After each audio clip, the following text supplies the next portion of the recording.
문제는 단기적 사고에서 발생합니다. 장기적 관점이 없는 상태로요. 장기적 관점은 뭐냐면 수능 잘 보자예요. 수능 잘 보자. 우리의 목표가 수능 잘 보는 거 아닙니까?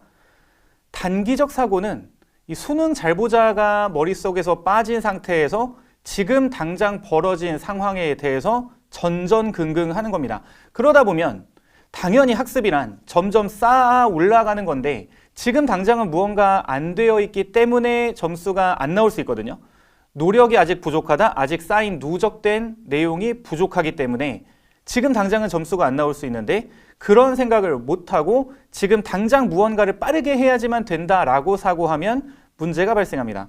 제가 이제 구문 얘기를 하면서 이 얘기를 왜 말씀드리냐면 이 구문에 대해서는 영어 중에서도 굉장히 후순위로 돌리는 나중에 하던가 좀 하지 말자 다른 거 급하다 라고 생각하는 경향이 있는데 절대 그렇지 않고 구문은 좀 중요하다는 거예요.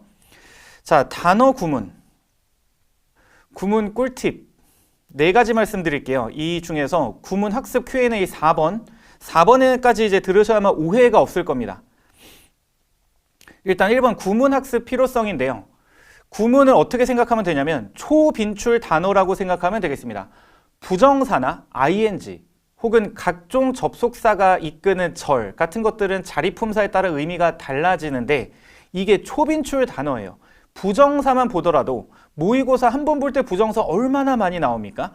그것이 자리와 품사에 따라서 달라짐에도 불구하고 이 구문학습이 부족하면 부정사 나올 때마다 자기 멋대로 해석을 하는 거죠. 그것을 우리가 감독해라고 얘기합니다.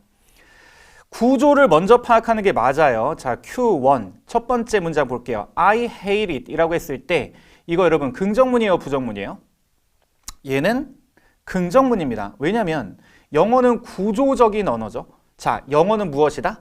구조적인 언어다. 그러면 영어에서 부정문이라고 하는 거는 내용과 상관없이 구조적으로 봤을 때 no, not, never과 같은 단어가 들어간 게 부정문이에요. 그러면 I hate it 이 문장에서는 아무런 부정어가 없으니까 긍정문이라고 할 수 있겠죠. 두 번째 질문 볼게요. 자, they sent the baby her mom 이라고 했을 때 아기에게 엄마를 보냈을까요? 아니면 엄마에게 아기를 보냈을까요? 정답은 아기에게 엄마를 보냈답니다. 왜 그러냐면 이 문장 구조를 보겠습니다. send가 동사예요. 과거형 sent입니다. 보내주다란 뜻이죠. 그러면 이 주다라는 의미를 갖는 단어 뒤에 명사가 1개가 나올 때도 있고 지금처럼 명사가 2개가 나올 때도 있는 거죠. 그러면 지금처럼 명사가 2개가 나왔더라면 이거를 각각 간접 목적어, 직접 목적어라고 말을 하면서 우리말로 해석을 할 때는 누구누구에게 무엇을 이라고 해석을 합니다. 그러니까 이거는 아기에게 엄마를 보내주었다 라고 얘기하는 게 맞아요. 자, 해석이 어디서 나왔습니까? 문장 구조에서 나왔죠. 그런데 우리 한국어는 구조 중심이라기보다는 맥락과 의미 중심이기 때문에 이 영어 문장을 보면서 한국어를 하는 한국 사람들은 마치 이거를 엄마에게 아기를 보내주는 게 뭔가 맥락적으로 맞지 않나 라는 식으로 자기 혼자서 추론을 해가지고 영어 문장 읽으면서 잘못된 해석을 하게 마련입니다. 영어는 무슨 언어다? 구조 중심의 언어다. 여러분 웨더절 한번 해석을 해볼게요. 이 웨더절을 볼 때 뜻이 몇 개죠? 웨더절은 뜻이 2개입니다. 명사절일 때가 있고 부사절일 때가 있는데 명사절일 때는 인지 아닌지라고 하고요. 부사절일 때는 뭐뭐든 간에라고 해석을 하죠.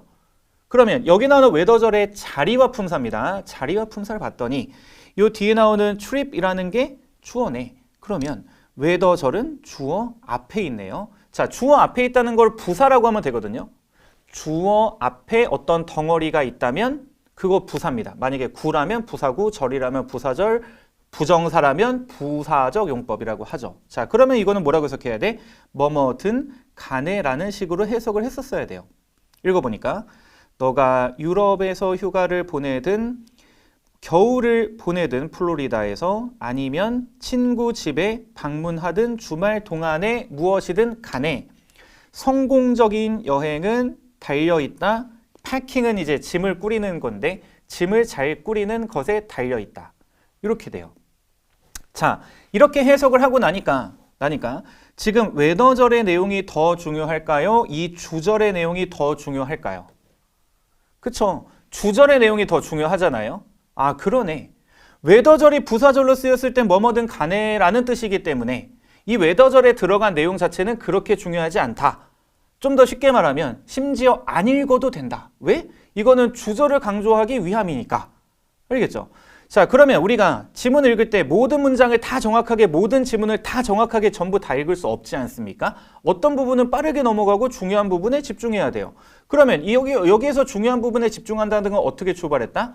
웨더절이 부사절이다 라는 걸 가지고 해석을 통해서 중요한 부분을 알아냈다는 거죠. 자, 이게 이제 구문의 필요성입니다. 분석 구문이란 제가 만든 말이에요. 방금 우리가 했던 것처럼 문장 구조를 통한 직역, 조사, 어미, 토시 등을 강조하는 거다. 그리고 이해 구문 제가 만든 말입니다. 어떤 선생님은 번역을 버리고 영어를 있는 그대로 이해하자 라고 말씀들을 하시는데 제가 정답을 알려드릴게요. 정답은 여러분 분석 구문 먼저, 이해 구문 나중이 되셔야 합니다. 균형이론에서는 개념을 먼저 학습한 다음에 나중에 적용 연습을 해야지만 점수가 잘 나온다라고 했어요. 그러면 개념은 문장을 정확하게 직역하는 건데 이 분석 구문이 문장을 정확하게 직역하는 건데 이 개념이 없는 상태에서 그냥 영어를 영어로만 이해한다는 방법론은 굉장히 비효율적입니다. 물론 누군가는 얘기하죠. 네이티브들이 이렇게 끊으면서 읽냐라는 거죠. 누군가는 그렇게 주장하면서 이해 구문을 주장하기도 하지만 생각해 보세요. 우리가 네이티브니? 지금 영어 환경이니? 그렇지 않거든요. 그렇지 않잖아요. 우리는 한국어를 학습한 상태에서 영어를 좀 더 문장 자체는 분석적으로 접근할 필요가 있어요. 만약에 분석 구문이 안 된 상태에서 바로 이해 구문으로 넘어간다. 그러면 이게 네이티브 정도 되려면 분석 구문을 학습한 정도 학생의 정확성을 가지려면 지문을 한 3만 지문 정도는 읽어야 될 겁니다. 3만 지문입니다. 3만 지문. 굉장히 비효율적이죠. 이게 많은 학생들이 겪는 문제예요. 자, 분석 구문 합시다.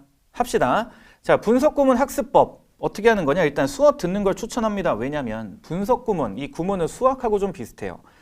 일단 이해 20에 암기 80. 요거는 뭐 수학이랑 같은 건 아닌데 수학이랑 비슷하다는 것은 시스템적 사고가 필요하다. 그러니까 암기를 하는데 뭐 웨더절이 뭐뭐든 간에란 뜻이 있다 등을 암기를 하는데 이 영어 문장이라는 전체적인 시스템 안에서 웨더절이라고 하는 거를 그 안에서 어떻게 받아들일 거냐라고 하는 어떤 일종의 관점이 중요하거든요. 그러다 보니까 그 관점을 전달해 줄 수 있는 누군가의 코칭이 있으면 더욱 좋다는 겁니다.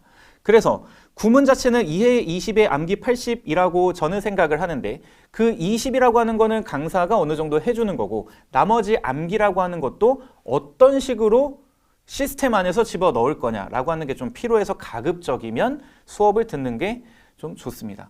근데 이제 그 상황상 인강을 많이 못 듣고 독학을 해야 되는 친구들도 많거든요. 그때는 요거 잘 보세요. 오형식 파악할 수 있어야 됩니다. 구와 절을 보면서 품사에 따른 해석할 수 있어야 돼요. 아까 웨더절 보셨죠? 그런 것들이 되셔야 돼. 책을 보면 보통 구문책에서 요 위에는 개념이 나와 있고 그 아래는 예문이라고 할게요. 예문이 몇 개가 쭈르륵 나와 있는데 많은 학생들이 요 예문 위주로 공부하는 경향이 있거든요. 그게 아니라 개념을 파악하고 그러면서 이런 식으로 문장이 나오는구나 라고 이제 둘 다 비중을 두면서 하지만 개념이 먼저다. 이렇게 공부하는 게 맞습니다. 이때도 이해 20, 암기 80 잊어버리지 말고요. 그러니까 구문 공부를 했는데 무언가 달라지는 게 없다라고 얘기한 학생 중에 대부분이 암기가 안 된 거예요. 암기가 안 되니까 다 이해된 것도 날아가 버리지 않습니까? 자, 그러면 암기까지 되려면 어떻게 하셔야 되냐? 빠르게 3회독입니다. 1회독은 이해되는 범위에서 진도 가장 빠르게. 하루에 40분에서 1시간 정도라면 한 달이면 충분하고요. 그러면 2회독은 이제는 암기할 거 암기하고 처음 해봤을 때 어려웠던 부분을 보면 돼요. 어려웠던 문장 다시 해석을 해보시고 진도를 더 빠르게 나가고 싶으면 어떻게 하면 되냐면 구문책 하나에 문장이 한 300개 정도 있다고 쳐볼게요. 그 300개를 전부 다 하지 않아도 되고 자기가 좀 더 잘한다 싶은 부분은 그냥 홀수번 문장만 읽는 겁니다. 홀수번만. 그리고 어려운 부분이 있겠죠. 예를 들어 어려운 부분이 비교 최상급이다. 그런 부분은 홀수번 다 한 다음에 다시 짝수번까지 같이 하면은 뭐 그런 정도면 되겠죠. 자, 이렇게 2회독 끝낸 다음에 3회독 할 때는 이제 시간 간격을 두고 시간을 1개월 이상 정도 두고요. 까먹은 부분 다시 읽기 정도로 하시면 되겠습니다. 이렇게 하면 자, 여기 한 달, 요거는 한 2주, 요거는 빠르게 보는 거 한 3일, 이런 정도로 필요한 부분을 할 수 있습니다. 구문은 초빈출 단어라고요. 그래서 요거를 하는 거를 당연히 추천드리고, 자, 이제 학생들이 물어보는 게 있거든요. 첫 번째, 독해 속도 얘기입니다. 구문책을 보면 독해 속도가 느려지는 것 같아요. 실제로 그렇습니다. 왜냐하면 기존에 만약에 지문을 쭉쭉쭉쭉 부드럽게 전체적으로 읽던 학생들이 문장 공부를 하다 보면 문장을 끊어서 보다 보니까 약간 그 호흡이 좀 더 짧아지는 느낌이 있거든요. 그런데 우리는 뭐 하자? 수능을 잘 보자. 수능을 잘 보자. 이 독해 속도가 느려지는 건 지금 당장의 일시적인 현상인 거예요. 잠깐 그런 거, 잠깐. 다시 이제 구문한 다음에 지문을 보다 보면 그 다음부터 잘 읽힙니다. 그래서 수능을 잘 보자라는 것을 목표로 해서 장기적 관점을 가지자. 두 번째, 이해 구문이 필요한 사람은 누구인가요? 자, 분석 구문은 누구나 다 아는 게 좋은데 이해 구문은 누구한테 필요하냐? 분석 구문을 이미 했어요. 그러고 나서 지문을 많이 읽으면 이게 체화가 되는 건데 지문을 많이 읽었는데도 무언가 해결이 되지 않고 있다. 이런 학생들은 이해구문 수업을 좀 들으면 되겠습니다. 이해구문은 뭐 예를 들어 이제 이명학 선생님의 신텍스라든지 다른 분은 제가 잘 모르겠습니다. 저는 사실 제가 그냥 분석구문도 수업하고 이해구문도 수업하고 그 상황에 맞게 학생들에 맞게 다 수업을 하기 때문에 다른 분이 어떤 식으로 수업하는지 정확히 모르겠지만 여러분이 오리엔테이션을 보면 분명히 알 수 있을 거예요. 구문 오리엔테이션에서 분석 구문은 정확하게 해석하자라고 말씀하시고요. 이해 구문은 부드럽게 이해하자라고 하는 건데 이런 학생들 혹은 이제 조기 교육파. 자, 조기 교육파 잘 들으셔야 됩니다. 만 13세 이전에 어학원에 많이 다녔거나 아니면 외국에 있었거나 아니면 집에서 어머니랑 뭐 영어로 샬라샬라 이제 얘기를 했다든지 그런 학생들은 이미 약간의 세미 네이티브 상태가 돼요. 그래서 영어적인 직관이 머릿속에 박혀 있거든요. 이런 학생들 중에서 이미 어느 정도 영어 점수가 어느 정도 나온다라는 학생들은 분석 구문을 안 해도 됩니다. 일종의 유일한 예외예요. 이 학생들은 이미 자기가 읽는 방식이 있기 때문에 분석 구문 너무 꼼꼼하게 하지 말고 다만 뭐합니까? 다만 주어 동사 찾는 것도 구문이에요. 그리고 얘가 목적어인지 수식어인지를 생각하는 것도 요 정도도 구문입니다. 그러니까 자기 나름대로 읽는 방식이 있겠지만 그 방식으로 읽었을 때 무언가 오류가 발생했다 라고 하는 그런 문장이 있다면 그런 문장을 자기 나름대로 다시 한번 분석하는 건 분명히 필요합니다. 그리고 필요하다면 이해 구문으로 넘어가는 거 괜찮습니다. 자, 타이밍 얘기할게요. 이게 초반이라면 지금 너무 행운이죠. 요 영상을 6평 전에 보고 있다면 너무 괜찮은데 만약에 이제 9평 전으로 본다면 조금 안타깝지만 그래도 어느 정도 차선책으로 방법이 있습니다. 일반적으로 분석 구문 마스터할 때는 거의 이제 2달 정도 잡는데 9평 이후라면 좀 비추해요. 왜냐하면 9평 이후라면 지문을 많이 읽으면서 수능에 대비하는 게 수능은 거의 다 독해잖아요. 수능에 대비하는 것을 추천하기 때문에 그렇습니다. 근데 만약에 이제 다른 건 다 안 되고 오로지 분석 구문만 안 된다 그러면 9평 이후라도 절반으로 나누어서 한 달 정도는 분석 구문 빠르게 한 달 정도로 줄여서 하시고 나머지 한 달은 지문 읽기를 추천합니다. 그래서 균형 이론인 거죠. 다른 것을 다 잘하는데 분석 구문만 엉망이라면 9평 이후로도 한 달 정도는 추천을 하고 있습니다. 여기까지 이제 구문에 대한 얘기였었는데 가장 많은 학생들이 오해를 하는 부분이에요. 이거는 뭐 영어가 아니잖아 라고 하면서 왠지 이해 구문 같은 게 좀 더 대단해 보이고 일종의 간지가 나거든요. 장기적 사고를 가지고 이거를 해야만 점수가 안전하게 나올 것이다 라고 생각하면 좋겠고 여기에 대한 질문 많을 것 같습니다. 댓글 달아주시면 제가 답변을 해드리겠습니다. 감사합니다.